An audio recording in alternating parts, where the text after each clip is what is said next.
Warahmatullahi wabarakatuh. Salam sehat untuk sejawat sekalian. Kita berjumpa lagi di acara publikasi Objin Surabaya.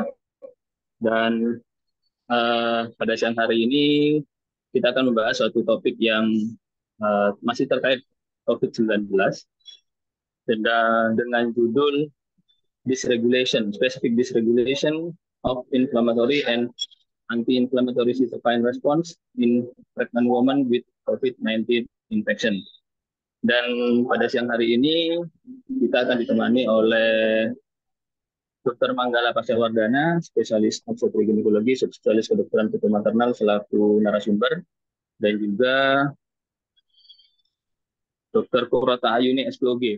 Sepertinya menggantikan Dr. Nareswari Cininta SPOG, spesialis kedokteran putu maternal karena beliau sedang berhalangan. Baik, saya ucapkan terima kasih kepada Dr. Manggala dan juga Dr. Kurota. Dan sebelum memulai acara diskusi pada siang hari ini, marilah kita bersama mendengarkan opening dari Dr. Brahmana selaku Ketua Departemen. Kami persilakan Dr. Brahmana. Oke, Assalamualaikum warahmatullahi wabarakatuh. Selamat siang yang saya hormati Dr. Gala, Dr. Kurota, Dr. Dimas, Dr. Ecita, Dr. Dimas dan Dr. Ecita yang mengarir acara 2 kali sebulan untuk acara publikasi Objin Surabaya. Topiknya menarik tentang COVID dan sudah dipublikasi. Mudah-mudahan jadi begini, meskipun pos itu publikasi, artinya terkesan, wah topiknya berat begitu ya, tapi nanti pembicara sudah akan membuat kira-kira clinical practice-nya apa begitu ya. Tujuan utama pos ini agar setiap publikasi tidak hanya sekedar publikasi tapi dirasakan manfaatnya untuk menunjang clinical practice sehari-hari. Mungkin demikian. Terima kasih banyak kepada juga semua peserta. Terima kasih dan apresiasi meluangkan waktu mengikuti acara siang hari ini. Silakan dimulai. Wassalamualaikum warahmatullahi wabarakatuh.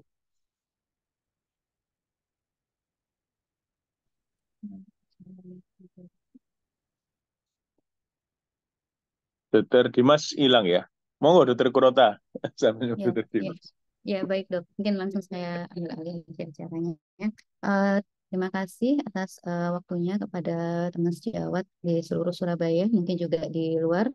Eh, Pada kesempatan pos kali ini, izin kami dari Divisi Fetal Maternal akan membawakan mengenai dysregulation cytokine in pregnant with COVID-19. Ini akan dibawakan oleh Dr. Manggala. Mungkin bisa langsung dimulai saja dok, supaya nanti mungkin sesi tanya jawabnya bisa lebih lebar, mungkin seperti itu lebih panjang waktunya. Kepada Dokter Manggala, kami persilahkan untuk membawakan materinya. Ya, ya, baik, matur nuwun, matur nuwun. Suara saya jelas ya, Dokter Ita ya? Nah, jelas dok. Jelas ya, baik. Ya, jelas. Bismillahirrahmanirrahim. Assalamualaikum warahmatullahi wabarakatuh. Selamat siang. Ini siang-siang jamnya habis makan siang ngantuk ini ya mungkin ya. Habis itu kita membahas tentang publikasi ya. Matur nuwun Dokter Brahmana kesempatannya, Dokter Dimas dipercaya untuk apa ya tadi yang seperti disampaikan Dokter Brahmana, kita berusaha untuk melihat sisi klinis dari penelitian-penelitian yang kita lakukan gitu ya. Jadi mungkin kalau misalnya penelitiannya sifatnya case presentation dan lain sebagainya, mungkin makna klinisnya banyak ya. Justru yang tantangan yang seperti ini justru ya, saya dapat tantangan ya. Jadi ini penelitiannya tentang inflamasi, tentang sitokin yang mungkin secara nyata gitu kita nggak ngelihat ya. Tapi rasanya pasti ada karena dari setiap penelitian, dari setiap publikasi itu selalu diawali oleh pertanyaan-pertanyaan, masalah-masalah yang karena kita ini klinisi pasti dari klinis sendiri gitu ya. Dan kita dengan penelitian ini memang nggak selalu semuanya langsung berhubungan, tapi kita berusaha dari penelitian ini kita berusaha mencari titik terangnya kira-kira apa yang bisa kita dapatkan dari penelitian kita ini. Nah, penelitian saya ini mungkin juga sudah ya apa namanya ya memang kita mengumpulkan sampelnya pada saat era COVID ya karena salah satunya kita berpikir wah kita ini habis-habisan kena COVID kemarin di rumah sakit kita sendiri. Banyak guru-guru kita yang meninggal dan lain sebagainya rasanya nggak adil kalau misalnya kita cuma berhasil apa ya mendapatkan berhasil mengobati pasiennya saja, tapi rasanya setelah kita mendapatkan dampak yang begitu berat dari COVID, harusnya kita ada sesuatu yang bisa kita pelajari ini. Kira-kira apa yang bisa kita dapatkan dari pasien-pasien kita. Nah, dari situ saya mencoba meneliti hal ini ya. Jadi kita lihat sitokin inflamasi dan antiinflamasi pada populasi orang hamil yang terinfeksi COVID-19 ya. Jadi ini publikasi saya publish di Q2 ya waktu itu ya dengan judul seperti ini bersama tim ya. Nah, mungkin sedikit akan saya coba ceritakan di presentasi kami ya. Nanti mungkin kita banyak diskusi, nggak ada masalah. Jadi pada prinsipnya kita ketahui bersama COVID ini kalau kita flashback gitu ya, nyerang Cina pertama kali itu 31 Desember 2019 ya. Notifikasi di Indonesia sendiri baru 2020 ya. Seingat saya Maret atau April gitu ya. Nah, pada saat 11 Maret sudah dideklarasikan sebagai pandemi, dan karena COVID itu menyerang semua populasi ya, nggak terkecuali ibu hamil ya, nggak terkecuali ibu hamil. Sebenarnya dulu saya tuh agak agak merasa mangkel gitu ya. Kenapa kok ibu hamil tuh nggak jadi prioritas ya? Jadi di zaman dulu itu seingat saya di awal-awal tuh ibu hamil nggak jadi prioritas. Yang jadi prioritas itu misalnya usia tua dan lain sebagainya. Padahal ibu hamil sendiri riwayatnya kalau pada pandemi sebelumnya itu sangat parah gitu ya. Jadi kalau kita ingat pada saat wabah H1N1, H5N5 gitu ya, ketika kena avian flu dan lain sebagainya, ketika kena pandemi, ibu hamil itu jauh lebih berat morbiditasnya, kemungkinan meninggalnya juga lebih tinggi gitu ya. Nah, ini sama-sama jenisnya hampir sama, kenapa kok kita nggak jadi perhatian gitu ya. Nah, oleh karena itu salah satunya kita ingin tahu nih gimana sih efek COVID-19 pada kehamilan ya dari sisi masalah inflamasinya. Nah, evidence base-nya memang sangat-sangat bervariasi sekali ya. Di satu sisi kita kalau lihat evidence base di luar negeri gitu ya, kita lihat ternyata nggak ada bedanya itu. Orang hamil sama orang nggak hamil kena COVID sama gitu ya. Bahkan kalau dari kita bandingkan dengan WHO ini sama penelitiannya Breslin malah lebih berat. Rasanya kok lebih berat yang nggak hamil gitu ya. Jadi kita harus hati-hati sekali. Kenapa seperti itu? Karena kalau orang nggak hamil datang ke rumah sakit itu ya karena COVID-nya, jadi pasti lebih berat. Sedangkan kalau orang hamil datang ke rumah sakit, nggak selalu karena COVID-nya, bisa karena kehamilannya, persalinannya dites ternyata COVID. Jadi makanya kita kita harus hati-hati melihat statistik ini. Terbukti dari beberapa penelitian lainnya, ketika sampelnya itu lebih besar, tampak lumayan jelas ya bahwa kalau orang hamil, kalau dibandingkan yang nggak hamil kena COVID, ternyata kebutuhan ICU-nya lebih tinggi, kebutuhan ventilatornya lebih tinggi, walaupun risiko meninggalnya sama. Tapi lagi-lagi ini penelitian di negara maju ya, kalau negara berkembang mungkin kematiannya juga lebih tinggi gitu ya. Nah, yang yang menarik ya karena semua orang merasa bahwa nggak apa-apa kok ibu hamil kena COVID, ya sama aja sama orang yang nggak hamil. Nah, mungkin kita harus harus harus ingat-ingat lagi ya, orang hamil itu ada sesuatu yang khas gitu ya. Jadi pada orang hamil itu ada suatu adaptasi terhadap sistem imunnya ya. Sistem imunnya itu kalau kita tetap kayak orang normal biasa, ketika terjadi kehamilan maka kehamilannya akan direjeksi. Jadi orang hamil itu harus merubah kemampuan imunnya menjadi, kita nyebutnya imunotolerance gitu ya. Imunotolerance itu jadi ada janinnya bukan direjeksi tapi diterima dengan baik, malah kalau bisa dipromosikan supaya bisa tumbuh gitu ya. Yang utama terjadi apa? Ya karena ada progesteron yang meningkat dan ada suatu imunomodulator yang meningkat ya pada kehamilan ya karena produksi plasenta dan lain sebagainya. Maka ada perubahan ya sitokin-sitokin yang sifatnya inflamasi, yang sifatnya menyerang itu akan shifting atau lebih berubah ke yang sitokin antiinflamasi yang sifatnya nggak menyerang gitu ya. Jadi istilahnya kita ngomongnya sitokin baiknya lebih banyak daripada sitokin jahatnya, dan itu kondisinya akan meningkat terus sampai akhir kehamilan ya dari trimester 1 sampai trimester 3. Dan berbagai review itu sudah menunjukkan ketika ada kehamilan, oleh karena sistem inflamasinya ini menurun, padahal inflamasi itu memang dalam kondisi hamil tidak diperlukan ya. Kalau inflamasinya tinggi, orang hamil janinnya meninggal ya, keguguran ya. Tapi dalam kondisi dia terinfeksi, sistem inflamasi itu dibutuhkan. Kalau nggak baik sistem inflamasinya, maka infeksinya bisa seenaknya sendiri, nggak diserang oleh sistem imun kita. Sehingga oleh karena itu semuanya itu menilai bahwa kalau orang hamil, jelas kalau ada infectious disease akan meningkat kemungkinannya ya, kemungkinannya akan meningkat. Nah, COVID sendiri gimana ya? Kita sudah kenal ya, COVID itu terkenalnya dengan cytokine storm ya. Jadi sitokinnya sangat banyak sekali, terutama sitokin inflamasi, sehingga di sini kita ingin melihat ini. Kira-kira karena sitokinnya banyak gitu, orang hamil itu antiinflamasi, kira-kira memproteksi nggak ya? Wah, ini sitokinnya banyak. Kalau dikasih antiinflamasi, maka sitokinnya berkurang. Makanya keluhannya jadi berkurang, kayak yang penelitiannya Breslin tadi. Atau malah sebaliknya, karena inflamasinya kita tekan, malah ibu hamil itu nggak bisa membunuh virusnya, sehingga akan lebih berbahaya, kondisinya akan lebih buruk ya. Nah, paling bagus memang kondisinya homeostasis atau di tengah ya. Ketika inflamasinya kebanyakan, kerusakan jaringan ya akan lebih banyak. Ketika antiinflamasinya kebanyakan, virus nggak bisa meninggal ya. Nah, untuk menjawab itu makanya kita mencoba membuat penelitian ini ya. Kita mencoba membuat penelitian ini. Jadi kita ambil kasus-kasusnya, kita cek PCR-nya, kita ambil yang bergejala ya. Kenapa kok kita ambil yang bergejala? Kadang-kadang banyak sekali COVID yang asimptomatik. Tapi kalau kita lihat COVID asimptomatik, belum tentu itu dalam kondisi infeksi akut ya. Bisa aja PCR itu lama hilangnya, pasien ini sebenarnya sudah nggak terinfeksi gitu ya, istilahnya seperti itu. Tapi kalau dia PCR bergejala, harusnya dia sedang dalam kondisi terinfeksi. Jadi kita ingin bandingkan nih yang benar-benar terinfeksi. Kita eksekusi juga masalah-masalah lain yang kira-kira bisa mengganggu produksi sitokinnya. Jadi contohnya kayak preeklamsi itu kan jelas sitokin inflamasinya lebih tinggi. Jadi kita eksklusi hal-hal seperti itu, kita cek, kita bandingkan antara 40 COVID-19 dan 32 normal.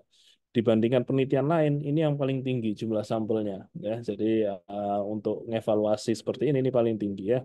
Dengan pembagian ada 13 ringan, 13 sedang, 14 berat kritis dan 1 meninggal. Nah, mungkin sekaligus flashback ya. Mungkin kalau misalnya di kita ini karena dosen di UNER ya, kita harus melakukan penelitian ya sesuai dengan metodologi penelitian yang benar gitu ya. Jadi selalu kalau kita ada penelitian kita evaluasi karakteristiknya. Kenapa sih kok penting kita evaluasi karakteristiknya? Untuk bisa menganalisis hasilnya nanti. Ketika karakteristiknya nggak seimbang gitu ya, maka kita bisa menduga jangan-jangan penyebabnya bukan karena kehamilannya, tapi penyebabnya justru karena karakteristik yang berbeda. Nah, kita lihat di sini karakteristiknya kurang lebih sama ya. Ada berbeda tentang lama rawat inap, jelas berbeda ya karena COVID itu protokolnya berbeda, dia harus rawat inap lebih lama. Dan juga di sini ada prokalsitonin yang lebih tinggi pada kehamilan dengan infeksi COVID. Tapi kalau kita lihat di sini, prokalsitoninnya nggak seberapa tinggi. Ya, kalau tinggi sekali itu biasanya di atas 0,5 gitu ya. Ini cuma 0,2. Jadi sifatnya hanya meningkat karena inflamasi, tapi ada yang khas pada prokalsitonin. Kita mungkin zaman dulu waktu sebelum COVID tidak pernah mendengar periksa prokalsitonin gitu ya. Nah, sekarang mungkin kita mengenal, ayo cek prokalsitonin. Jadi prokalsitonin ini sebenarnya marker inflamasi untuk infeksi bakteri ya. Jadi pada COVID-COVID yang berat yang dia sudah infeksi sekunder dengan bakteri, pasti prokalsitoninnya tinggi. Tapi kalau dia cuma kena virusnya saja, harusnya prokalsitonin tidak seberapa tinggi. Kenapa seperti itu? Karena ternyata ada interferon gamma yang sifatnya antivirus ini yang bisa menekan prokalsitonin ya. Jadi ini adalah yang bisa menjelaskan kenapa prokalsitonin tinggi. Kita lihat yang lain. Nah, ini yang mungkin kita semua harus aware ya. Kadang-kadang kalau COVID kita lihat NLR-nya, neutrophil to lymphocyte ratio, ternyata nggak ada beda bermakna ya. Kenapa kok nggak ada berbeda bermakna? Karena memang hamil itu sangat beda gitu ya. HB-nya rendah, pasti leukositnya juga relatif agak tinggi dan lain sebagainya. Jadi hal-hal itu membuat marker-marker inflamasi yang secara kita cek di lab sehari-hari itu bisa nggak ada perbedaan. D-dimer juga hati-hati. Kadang-kadang kalau ada orang hamil COVID, D-dimernya tinggi, langsung dikasih dikasih antikoagulan kita harus hati-hati karena orang hamil normal pun D-dimernya juga tinggi ya. Ini karakteristik. Ini uji karakteristik ketika saya bandingkan ringan, sedang, berat ya. Rasanya semua sudah paham pasti yang berat itu kondisi klinisnya lebih jelek, kemungkinan preterm lebih tinggi dan lain sebagainya ya. Tapi di sini yang saya stressing di sini nggak ada perbedaan bermakna dari rapid antibody dan CT value yang menunjukkan bahwa penelitian ini tuh bisa dianalisis. Kenapa? Karena dua-duanya antibodinya seimbang nih. Kadang-kadang kan kita ngerasa bahwa jangan-jangan ini bukan infeksi yang pertama. Ini kalau infeksi berulang kan pasti gejalanya lebih ringan. Nah, di sini kita kita coba evaluasi dengan uji karakteristiknya. Nah, ini hasil penelitiannya ya. Jadi jelimet bulat banget gini ya, gambarnya kayak kayak gini gitu ya. Jadi mungkin kita coba kasih gambar aja. Jadi intinya yang meningkat bermakna itu adalah sitokin-sitokin inflamasi ya, TNF alfa, interleukin 6 dan rasionya ini juga meningkat bermakna.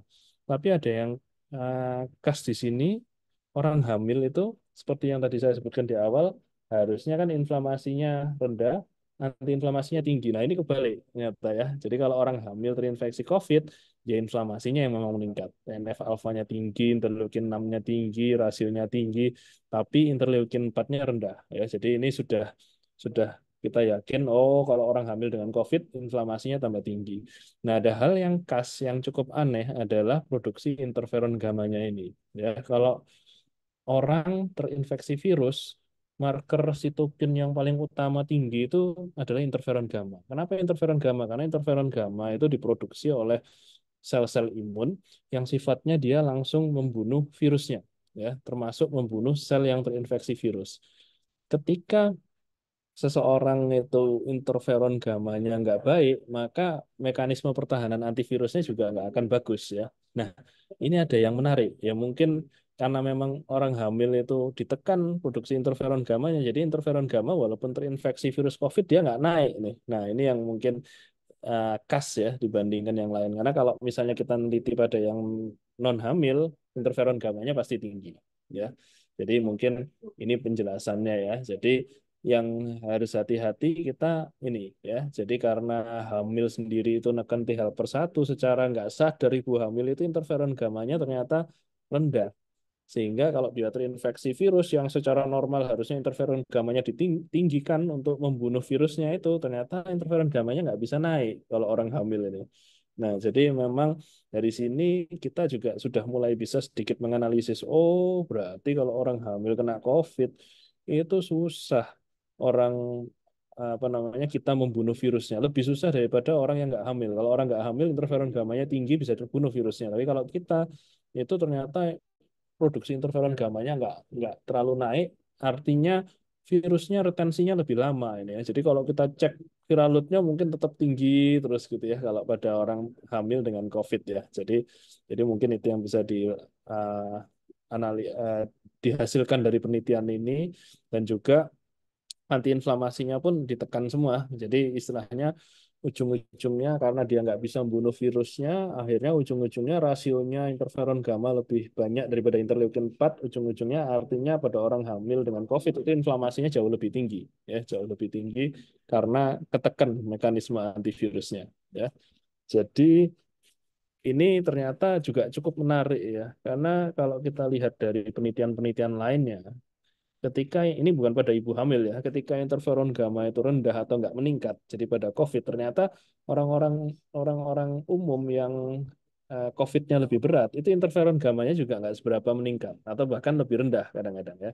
Bahkan kalau dievaluasi COVID yang fibrosis parunya itu banyak, maka interferon gammanya juga nggak meningkat ya. Jadi di sini kita bisa melihat bahwa interferon gamma itu ternyata diperlukan untuk eradikasi COVID-nya. Nah, orang hamil nggak bisa meningkatkan interferon gammanya, jadi risiko infeksinya lebih tinggi. Dan ujung-ujungnya di akhir karena kita ibu hamil itu nggak bisa membunuh dengan baik COVID-nya, ya ternyata dominasi antiinflamasinya bergeser ke inflamasi. Jadi ini ujung-ujung akhir yang bisa kita lihatkan. Dari sini kita bisa menilai ya, jadi orang hamil itu ada sesuatu yang khas, kemampuan antivirusnya nggak meningkat. Ya, meskipun sudah terinfeksi COVID-19. Harusnya kan kalau ada virus datang, imun itu secara normal akan meningkatkan kemampuan antivirusnya. Tapi kalau orang hamil yang terinfeksi COVID, ternyata dia nggak meningkat, sehingga virus clearance-nya lebih rendah, inflamasinya akhirnya lebih tinggi. Dengan ini kita bisa menilai loh, memang kalau hamil dengan COVID ini lebih rentan, lebih berbahaya. Kurang lebih sama lah dengan pandemi-pandemi sebelumnya. Jadi orang hamil ini berbahaya. Mungkin tahunnya beda gitu ya, penanganannya lebih bagus, jadi mungkin kita lebih sedikit. Tapi secara sitokin, ya, secara penelitian ini kita menunjukkan bahwa orang hamil itu memang lebih rentan, ya.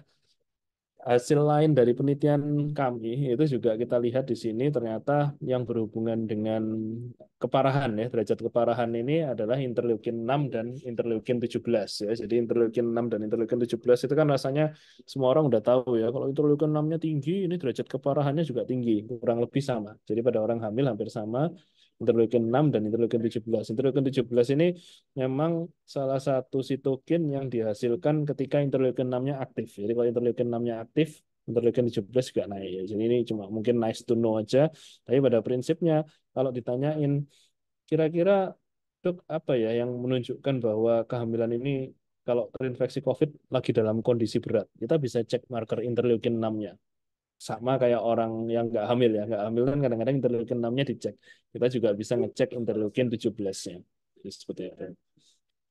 Nah, ini yang saya tunjukkan tadi ya. Ternyata kalau interferon gamma-nya rendah, itu lung fibrosisnya lebih tinggi. Ya. Jadi interferon gamma itu identik dengan antifibrotic property. Istilahnya dia itu menjaga supaya parunya itu baik, virusnya bisa dibunuh, sehingga bisa berhasil dengan baik kemampuan antivirusnya. Sedangkan kalau interferon gamma-nya rendah, maka viral clearance-nya akan rendah. Bahkan ada beberapa penelitian pada COVID-19 yang mencoba memberikan interferon gamma. Karena interferon gamma seperti saya sebutkan tadi itu punya kemampuan antivirus, jadi bisa membunuh. Nah, kalau kita melihat seperti ini, mungkin orang hamil COVID ke depan misalnya terkena COVID berat, ada tempatnya mungkin. Dulu kan mungkin kita cuma memberikan anti interleukin 6. Kasih aja interferon gamma, tapi ya kita harus hati-hati karena orang hamil tetap ada kehamilannya, kalau dikasih interferon gamma bisa aja bayinya juga bermasalah gitu ya. Jadi ini adalah pertanyaan-pertanyaan lanjutan yang mungkin kita perlu lakukan penelitian lebih lanjut ya. Jadi secara klinis gitu ya, secara klinis ya kalau kita lihat di sini orang hamil harusnya viral shedding-nya mungkin bisa ditekan, tapi orang hamil hati-hati, dia kemungkinan replikasi virusnya bisa jadi lebih banyak ya, sehingga otomatis kondisi beratnya juga akan lebih banyak ya. Ketika dia misalnya dia kondisinya mungkin ringan sedang, mungkin enak hamil itu karena dia punya antiinflamasi, jadi inflamasinya tercover dengan baik selama virusnya bisa dibunuh ya.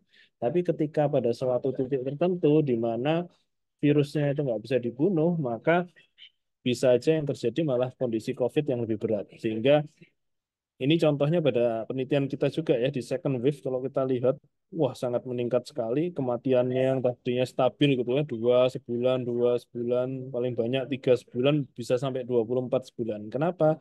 Karena pada COVID-19 yang second wave ini kebanyakan dia pakai Delta ya, ada mutasi Delta, di mana kita tahu replikasinya lebih tinggi dan tambah kehamilan lagi, tambah parah lagi. Mungkin ini kondisi yang hampir sama dengan pandemi-pandemi sebelumnya itu ya, yang kondisinya sangat berat sekali.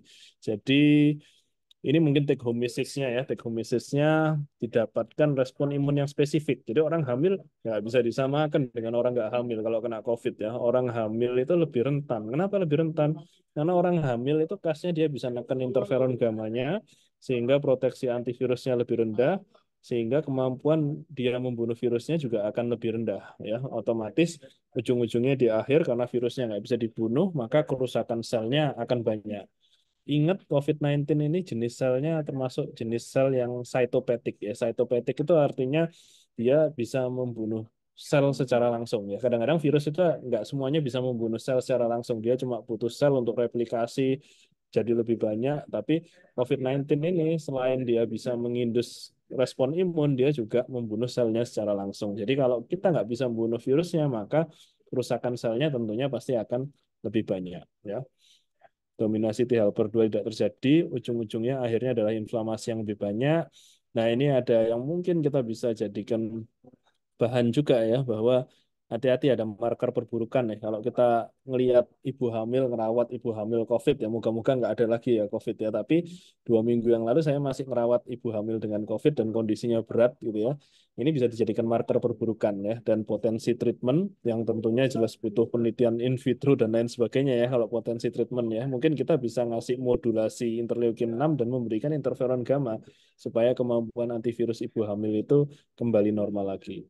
Dan pada prinsipnya adalah kehamilan ini vulnerable ya terhadap COVID-19, dan kadang-kadang kita mikir kayak gini, kalau ibu hamil COVID-19 berat, enaknya dikonservatif atau diterminasi. Nah, kalau kita lihat bukti dari penelitian ini mengeradikasi virusnya itu susah, mungkin kita lebih favor terminasi pada kondisi berat. Ya, kita mungkin lebih favor terminasi karena kalau enggak, ya gimana ibu itu bisa bertahan terhadap virusnya.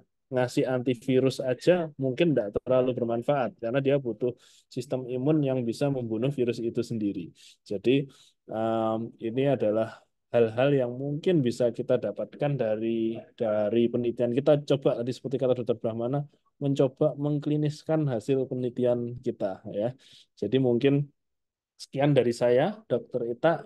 Moga-moga agak susah mungkin apa namanya, kadang-kadang dicerna kalau kita misalnya lama nggak mendengarkan masalah sitokinan gitu ya. Saya aja kalau bikin penelitian ini diuji ya pusing juga kepalanya ya. Tapi moga-moga dari penelitian ini bisa sedikit menjelaskan lah. Mungkin yang di luar terlihatnya seperti ini, tapi yang di dalam tubuh ibu hamil ini seperti ini kondisinya. Jadi ini yang menyebabkan ibu hamil lebih rentan terhadap COVID-19. Mungkin itu, Dokter Ita. Matur nuwun.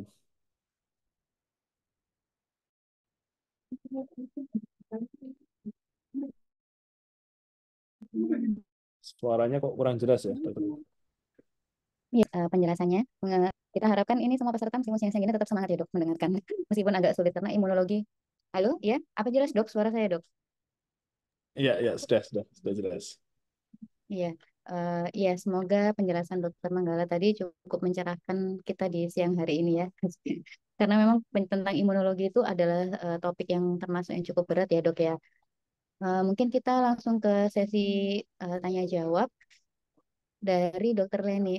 Suaranya di sini cukup jelas dok. Mungkin terkait Zoom-nya dokter atau mungkin internet dari dokter yang menyebabkan suaranya agak kecil. Kemudian untuk pertanyaan yang kedua, saya sampaikan dok, pertanyaannya permisi dokter Manggala melihat perjalanan rasio pro-inflamatory atau anti-inflammatory cytokines, apakah ibu hamil akan lebih kuat imunnya apabila terinfeksi pada usia gestasi yang masih muda dok? Ya, ya. Ini dari Baik. Anonymous, tidak disebutkan namanya dok. Ya. Ini apa namanya? Saya coba jawab ya, Dokter Ita ya. Ya, Jadi baik dok. eh, memang penelitian saya ini salah satu kelemahan ya. Jadi kalau kita melakukan penelitian itu kita harus tahu apa kelemahannya dan apa skop dari penelitian ini ya. Jadi penelitian saya ini memang cuma meneliti pada trimester 3. Kenapa sih saya kok menilai pada trimester 3? Ada dua hal. Yang pertama, kalau kita melihat secara klinis, orang yang datang ke rumah sakit itu rata-rata trimester 3. Karena kadang-kadang butuh persalinan dan lain sebagainya. Jadi kita mendeteksi COVID itu paling banyak di trimester 3. Lalu yang kedua apa? Ya saya ingin men-challenge ya. Karena kalau secara teori, antiinflamasi itu paling tinggi di trimester 3. Jadi kita ingin tahu ini, apa namanya, ketika dia dapat beban antiinflamasi yang cukup berat, sejauh mana. Ya, jadi sayangnya memang karena penelitian ini cuma trimester 3, maka saya nggak bisa me, apa ya menyimpulkan apa yang terjadi di trimester 1 dan trimester 2. Tapi secara teoritis gitu ya, secara teoritis karena memang mungkin di trimester 1 2 nggak seberapa banyak gitu ya kemampuan antiinflamasinya, mungkin dysregulasinya beda. Ya, itu juga yang mungkin menunjukkan loh, kenapa kok banyak trimester 3 yang datang ke rumah sakit ya. Mungkin jangan-jangan bukan karena hamilnya saja, mungkin karena COVID-nya juga. Jadi memang beban antiinflamasi dari ibu hamil sendiri itu paling tinggi di trimester 3 ya. Hal ini mungkin sama yang terjadi kayak di plasenta juga, Dokter Uta. Mungkin kalau saya boleh cerita sedikit, misalnya kita ngomong infeksi plasenta, paling banyak terjadi itu di mana? Trimester 1 atau trimester 3? Justru paling banyak terjadi di trimester 3. Tapi dampaknya lebih berat di Iya, trimester betul. 1 karena kalau di trimester 1 dia lagi fase organogenesis. Ini contoh aja di plasenta ya. Mungkin kita kalau bayangin di plasenta lebih gampang ya kayak tusuk gitu, lebih mudah terinfeksi di trimester 3 tapi dampaknya lebih berat di trimester 1. Jadi mungkin seperti itu. Tapi kalau pada urusan inflamasi dan antiinflamasi pada sistemik ini yang saya teliti ini, mungkin imunnya akan lebih kuat di trimester 1 dan 2. Jadi memang secara teoritis seperti itu. Mungkin itu, Dokter Rita. Semoga Ya, ya baik dok. Memang secara teoritis memang anu ya dok ya, seharusnya semakin muda usia kehamilan maka kualitas imunnya mungkin akan semakin baik ya dok dibandingkan dengan pada saat trimester 3. Oke, mungkin bisa menjawab pertanyaan. Kemudian mungkin kita akan berlanjut ke pertanyaan selanjutnya ya dok. Ada dari Anonymous juga, ini kok nggak ada yang mau menyebutkan namanya ini. Dari yang pertanyaan kedua adalah apakah ada pergeseran atau disregulasi sitokin ini bisa menjadi faktor prognostik ibu hamil dengan COVID, dok? Apakah akan mungkin prognosisnya lebih baik atau mungkin malah lebih buruk? Seperti itu ya, dok. ya, ya. Ya, ini jadi mungkin ini salah satu justru yang kita kita harapkan dari hasil penelitian ini ya, dan ternyata memang cukup ya. Jadi cukup untuk membuktikan bahwa ibu hamil ini virus ya, saya nggak ngomong bakteri ya. Jadi infeksi virus. Infeksi virus itu lagi-lagi yang saya jelaskan berulang kali bahwa kita membutuhkan interferon gitu ya. Kita membutuhkan interferon gamma untuk membunuh sel yang terinfeksi virus gitu ya. Ketika interferon gamma itu nggak meningkat, maka sel-sel yang terinfeksi virus itu nggak akan bisa dibunuh gitu ya. Dan hasil akhirnya adalah replikasinya akan berjalan terus di virus di dalam sel tubuh manusia itu sehingga maka virusnya nggak selesai-selesai gitu ya. Nah, pergeseran pergeseran sitokin yang terjadi pada ibu hamil ini ternyata juga cukup berhasil gitu ya menyebabkan ibu hamil ini nggak bisa meningkatkan interferon gamanya ketika dia terinfeksi COVID-19 gitu ya. Nah, sebenarnya fenomena ini juga ditunjukkan pada berbagai macam infeksi virus ya pada kehamilan ya. Seperti yang saya sebutkan tadi H1N1, H5N1 itu juga cukup cukup parah kondisinya. Selain itu juga influenza. Kalau kita mau yang simpel-simpel gitu ya, influenza itu hati-hati. Orang US itu sangat takut sekali dengan influenza sehingga salah satu rekomendasinya CDC untuk vaksinasi adalah vaksinasi influenza pada setiap ibu hamil ya. Jadi kalau mungkin di kita itu masih vaksinnya vaksin TT gitu ya. Kalau di US di CDC itu merekomendasikan untuk vaksin influenza 1 kali selama kehamilan karena proteksi vaksin influenza itu 1 tahun. Kenapa kok vaksin influenza itu penting? Karena yang pertama orang hamil kalau kena influenza lebih berat kondisinya, sehingga kadang-kadang dia perlu minum obat, dia perlu rawat inap. Jadi mereka itu karena saking prevensinya, mereka menghindari supaya ibu hamil jangan gampang minum obat, supaya jangan gampang masuk rumah sakit gitu ya. Jadi itu salah satu prevensi yang dilakukan oleh oleh di luar negeri. Nah, berkaitan dengan itu, artinya apa? Artinya adalah orang hamil hati-hati kalau kena infeksi virus ya. Salah satunya COVID-19 ya. Kalau COVID-19 wis wajib, jangan sampai kita nggak melakukan vaksinasi ya. Wong influenza aja disarankan vaksinasi ya. Bahkan kalau pasien-pasien saya yang baca gitu ya, yang mungkin mungkin dia paham masalah edukasi obstetri yang sangat tinggi, kadang-kadang mereka nanyakan, dok, saya ingin vaksin influenza dong dok, sama kayak di luar negeri. Itu juga memungkinkan. Jadi mungkin kita di sini semua, mungkin yang ikut di sini, mungkin kita kita harus paham bahwa yaitu orang hamil risiko kondisi berat kalau infeksi virus itu akan tinggi. Jadi kalau misalnya virus-virus itu punya vaksinasi ya alangkah baiknya kita vaksin selama vaksinnya vaksin yang termasuk vaksin aman pada saat kehamilan. Jadi mungkin gitu, Dr. Rita. Ya, baik dok. Jadi kalau tadi menanggapi pernyataan dokter, apakah untuk vaksinasi ini berarti nanti mungkin pasien-pasien yang harus rutin untuk dilakukan vaksinasi COVID, apakah yang belum pernah kena atau yang sebelumnya sudah pernah kena itu juga tetap harus vaksinasi juga dok terkait mungkin nanti disregulasi dari sitokinnya ini akan mempengaruhi dari kekebalan tubuh ibunya itu sendiri. Ya, ya, ya ini pertanyaan bagus ya. Jadi memang belum ada penelitian Iya. seperti itu ya. Jadi kan kita vaksin itu memang direkomendasikan berulang-ulang ya sampai 3 kali ya yang terakhir ya vaksin COVID-19 ya. Jadi mungkin Iya. kita perlu menanyakan tuh pasien-pasien ibu hamil sudah pernah vaksin COVID enggak?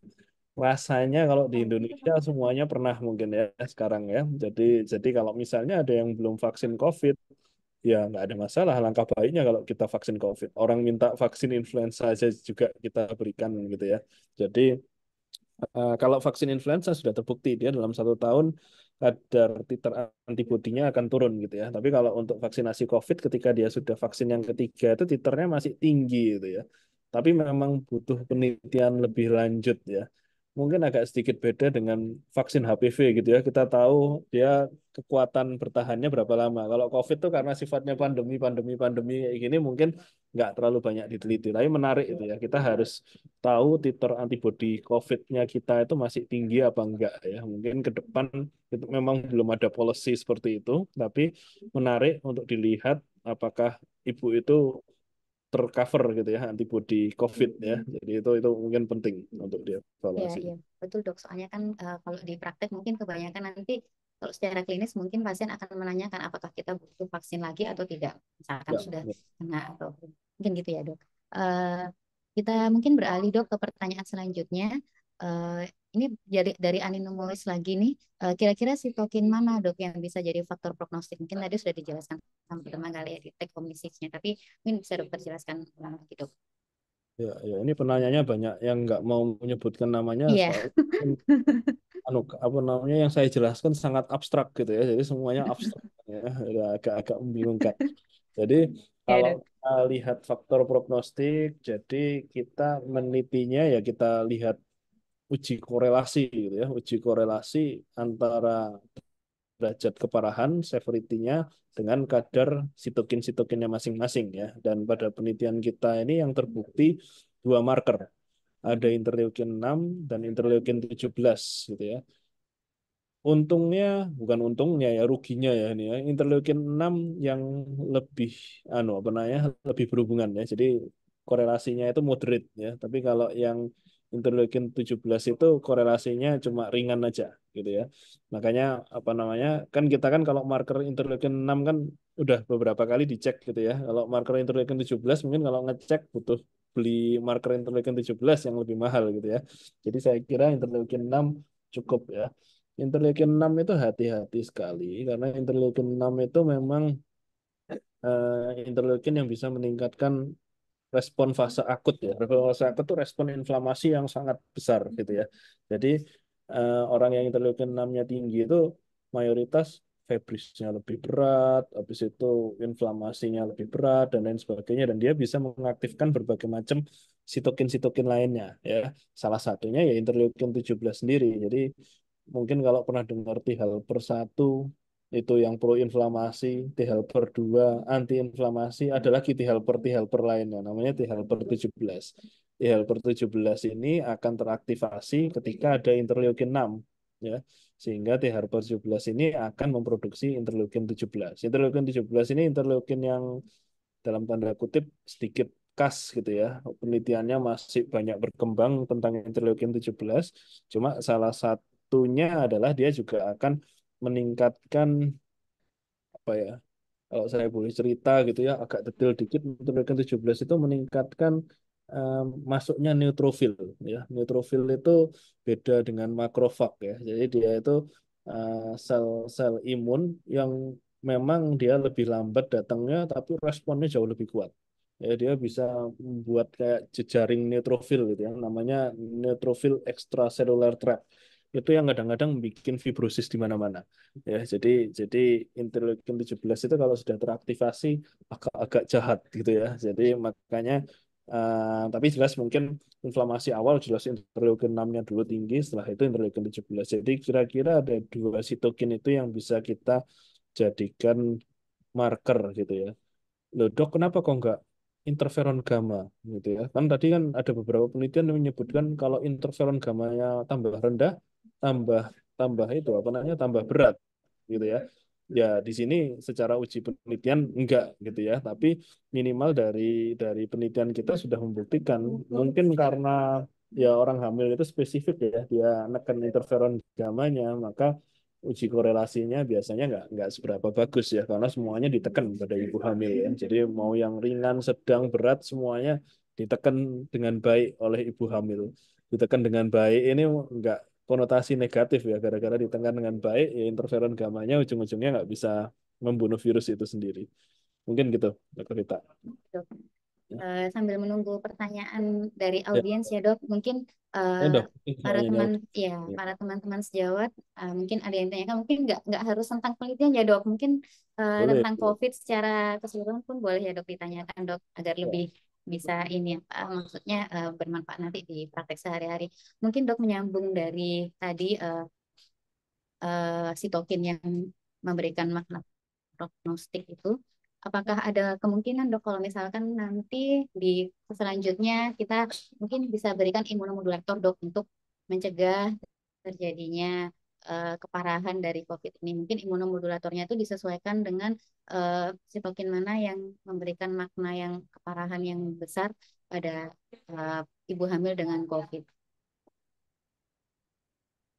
ya, ya, ya. Ini pertanyaan yang menarik ya dan menggelitik gitu ya.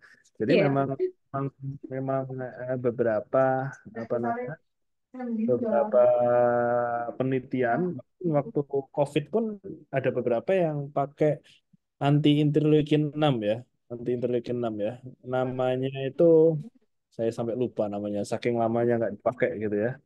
Bentar ya, saya coba cari nama. Masih ingat mungkin dok, Pak, obatnya dulu apa namanya ya? Iya, dulu banyak dipakai ya dok, sampai Eh, sekarang udah nggak ada pasiennya lupa gitu. Jadi zaman dulu kadang-kadang kalau misalnya ada kita lihat interleukin Iya. 6-nya tinggi di Sutomo juga. Kita misalnya interleukin 6-nya tinggi gitu, kita kasih modulator interleukin 6. Jadi interleukin 6-nya kita turunkan. Ya seperti saya sebutkan tadi, interleukin 6 itu dia bisa bisa bikin apa namanya? Bikin inflamasinya tambah hebat, dia meningkatkan juga interleukin 17 dan lain sebagainya, sehingga sehingga kalau kita bisa memodulasi interleukin 6 maka akan lebih baik gitu ya. Jadi beberapa kasus di tempat kita gitu ya, tapi ya pasca persalinan mungkin ya, ketika interleukin 6-nya masih tinggi gitu ya. Jadi biasanya dikasih anti interleukin 6 ya. Kalau interleukin 17 mungkin agak jauh gitu ya, karena ketika interleukin 6-nya bisa kita tekan, harusnya interleukin 17-nya juga ikutan turun gitu ya. Jadi seperti itu. Nah, yang menarik juga ya selain modulator keparahan itu ngasih interferon gamma gitu ya. Jadi ada beberapa penelitian yang ngasih interferon gamma gitu ya. Tapi ya kita harus hati-hati karena apa? Orang hamil dengan abortus, hamil dengan preterm itu interferon gammanya juga lebih tinggi gitu ya. Jadi kalau kita ngasih interferon gamma, kita harus hati-hati setinggi apa interferon gamma yang mau kita berikan. Cukup untuk membunuh virusnya, tapi jangan sampai merugikan kehamilannya gitu ya. Jadi memang kalau orang hamil agak repot gitu ya.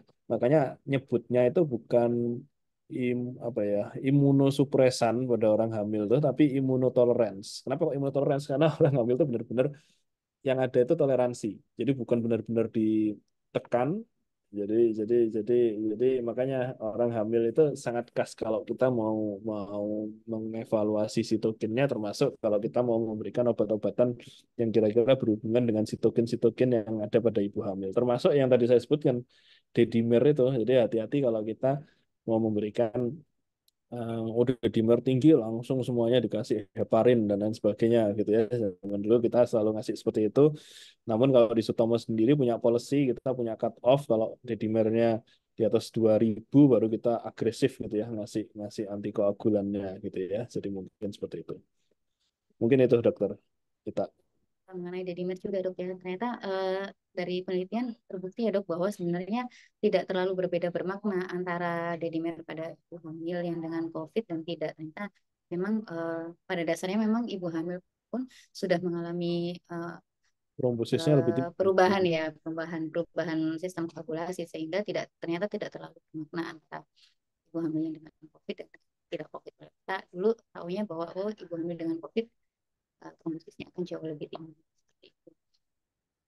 Baik dok, sampai saat ini belum ada pertanyaan lagi dok. Mungkin ada yang mau sharing atau apa dok terkait tentang COVID dok yang terbaru sambil menunggu pertanyaan dari audiens. Ya, ya. Monggo kalau ada. Kalau ada mungkin sharing sedikit ya. Jadi kemarin mungkin sekitar 2 atau 3 minggu yang lalu ya, ya kita kedatangan lagi tuh hamil dengan COVID-19, kondisinya berat, gitu ya, kondisinya berat. Nah itu apa namanya? eh Ya akhirnya berujung pada kondisi yang buruk pada dua-duanya, pada anaknya terutama ya, karena anaknya perlu kita terminasi lebih awal, akhirnya nggak selamat gitu ya. Jadi ya buat saya tetap hati-hati gitu ya, tetap hati-hati. eh Ketika kita mungkin dapat pasien hamil batuk pilek gitu ya, mungkin lagi musim gitu ya, kadang-kadang kita dengan gampangnya ngomong nggak apa-apa ini lagi musimnya flu gitu ya, tapi biasanya kalau COVID itu khasnya mungkin ya anosmia, terus apa namanya, apa pegelnya itu lebih tinggi lah biasanya, pegel linunya ya, mialgianya itu lebih lebih berat gitu ya. Jadi kalau dia nggak membaik gitu ya, coba sesekali sarankan aja untuk tes COVID gitu ya. Nah, ketika kita sudah tes COVID ternyata hasilnya positif, jangan lupa tanyakan riwayat vaksinasinya gitu ya. Ketika dia sudah vaksinasi ya mungkin kita bisa agak pede gitu ya. Alhamdulillah, moga-moga ini nggak akan jadi berat gitu ya. Kita tinggal ngasih supporting treatment gitu ya. Tapi kalau misalnya ya kondisinya belum pernah vaksinasi, ya itu kita harus hati-hati ya, hati-hati. Jadi pada prinsipnya yang perlu diawasin itu kalau kita melihat apa ya kinetiknya virus COVID gitu ya, 7 hari pertama pada saat setelah onset simptom gitu ya, setelah onset gejala gitu, 7 hari pertama kita lihat kalau 7 hari pertama itu dia lewat dalam kondisi yang relatif asimptomatik atau mild, kita bisa tenang, gitu ya. Karena rata-rata dalam 7 hari sudah nggak ada lagi replikasi virus yang aktif, gitu ya. Tapi kalau 7 hari pertama itu kondisinya tambah berat, tambah berat, tambah berat, kita harus segera mentreat gitu di 7 hari pertama karena ya berarti replikasinya nggak berhenti gitu. Itu yang kadang-kadang kita ngelihat, oh berarti ini interferon gamanya nggak seberapa efektif ini bunuh virusnya ya. Jadi kalau 7 hari pertama berat, ya kira-kira tambah berat lagi pasti ya. Jadi Oke. itu kinetik virus yang mungkin kita perlu perhatikan saat ini ya. Nah, ya memang sayangnya kita baru tahu, mungkin kalau saya tahu penelitian ini, saya akan lebih cepat ya, lebih agresif ya pada saat COVID-nya lagi banyak-banyaknya gitu ya. Tapi tapi karena mungkin memang susah kadang-kadang kita harus penelitian cepat. Karena kadang-kadang kalau kita penelitian cepat, hasilnya juga nggak seberapa bagus gitu ya. Kita harus harus hati-hati karena publikasi COVID waktu COVID itu sangat banyak sekali dan beberapa banyak yang diragukan gitu ya karena memang memang terlalu cepat mengambil kesimpulan dan mungkin metodologi penelitiannya nggak seberapa baik gitu ya. Jadi kalau di sini kita coba membatasi, kita coba mengeksklusi supaya benar-benar tahu, oh ini patogenesisnya COVID bukan gara-gara yang lain. Jadi beberapa penelitian lain kadang-kadang ada yang menelitinya ibu hamil COVID tapi preeklamsi. Jelas kalau preeklamsi sitokinnya jelas berbeda gitu ya, nggak bisa disamakan. Jadi kita kita berusaha semaksimal mungkin pada penelitian ini yang mungkin cukup cukup menarik ya. Pada penelitian ini itu kita mencoba semaksimal mungkin membatasi, mempagari ibu-ibu hamil ini dari berbagai potensi masalah yang bisa mengacaukan analisis sitokin kita. Jadi seperti itu. Dok, saya rasa sudah cukup jelas penjelasan dari Dokter Manggala pada siang hari ini. Saya lihat di pertanyaan juga sudah terjawab semua. Sudah tidak ada pertanyaan lagi. Mungkin sudah jelas semua dok yang menghadiri acara POS pada siang hari ini. Jadi bisa kita simpulkan bahwa memang pada ibu hamil dengan COVID, terutama di trimester 3, memang terjadi disregulasi dari sitokin pertama, yaitu interleukin 6 dan interleukin 7 seperti itu. Dan juga mungkin take home message-nya bahwa eh, masih ada kasus oh ini ada yang angkat tangan, mungkin Angkat tangan Dokter itu. Suroso ya, apakah ingin live mungkin ya dok. Nah,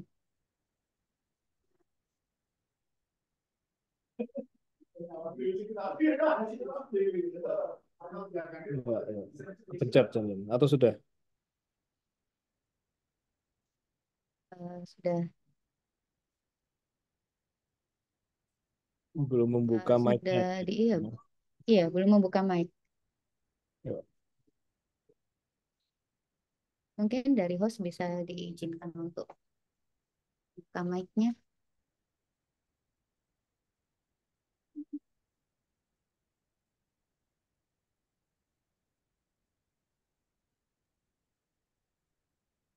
Mungkin kepencet ya dok. Ya, mungkin Ya pencet baik dulu. ya baik kalau sudah tidak ada lagi yang ingin kita diskusikan dok, mungkin untuk edisi post kali ini terkait dengan diskusi lokal pada COVID-19 kita akhiri, kebetulan juga udah menuju jam 2. Mungkin acara akan kita kembalikan ke pembawa acara kepada Dr. Dimas. Terima kasih kepada Dr. Dimas, kepada Dr. Manggala juga selaku pembawa materi pada siang hari ini. Ya, baik. Terima kasih banyak Dokter Purwota. Dan juga untuk Dokter Manggala atas penjelasannya terkait disregulasi sitokin pada wanita hamil dengan COVID-19. Dan dengan demikian berakhir pula acara diskusi kita pada siang hari ini. Saya mengucapkan terima kasih banyak kepada para peserta, partisipan yang masih setia mengikuti acara pos setiap hari Senin 2 minggu sekali untuk update ilmu terkait info baru di bidang obstetri dan ginekologi. Dan akhir kata saya tutup untuk pertemuan kali ini. Hatur nuwun, sampai jumpa lagi di acara pos yang berikutnya. Hatur nuwun, Dr. Manggala, Dr. Purwota. Assalamualaikum warahmatullahi wabarakatuh. Waalaikumsalam.